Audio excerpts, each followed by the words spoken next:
আমরা প্রায় বলি আজ খুব ব্যস্ত, নামাজ পরে পড়ব, কিন্তু একটু ভেবে দেখুন এই ব্যস্ততা কি আল্লাহ দিয়েছেন, না আমরা নিজেরাই বানিয়েছি?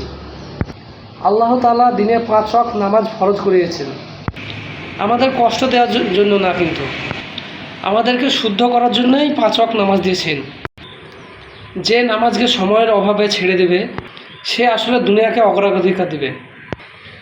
অবশ্যই মনে রাখবেন, দুনিয়ার কোনো কাজ আমাদের কাজে আসবে না, এবং জানাজাতেও এই কাজ আমাদের আসবে না, কোনো কাজে দিবে না। কিন্তু নামাজের হিসাব আমাদের আগে হবে। আজ থেকে একটা সিদ্ধান্ত নিন, অবশ্যই নিন আজ থেকে। নামাজকে সময় দিব অবশ্যই, বাকি কাজ নামাজে পরে হবে।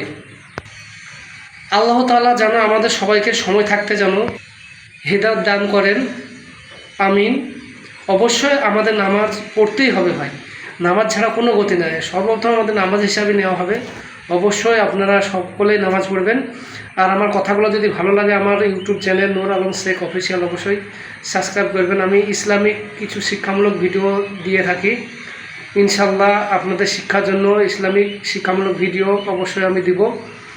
আর যদি আপনারা আমি শর্ট ভিডিও কিছু ছেড়েছি, যদি আপনাদের ভালো লাগে অবশ্যই আমার চ্যানেলটাকে সাবস্ক্রাইব করে রাখবেন এবং কমেন্টে আপনাদের মতামত জানাবেন ইনশাআল্লাহ। আসসালামু আলাইকুম ওয়া রাহমাতুল্লাহি ওয়া বারাকাতুহু।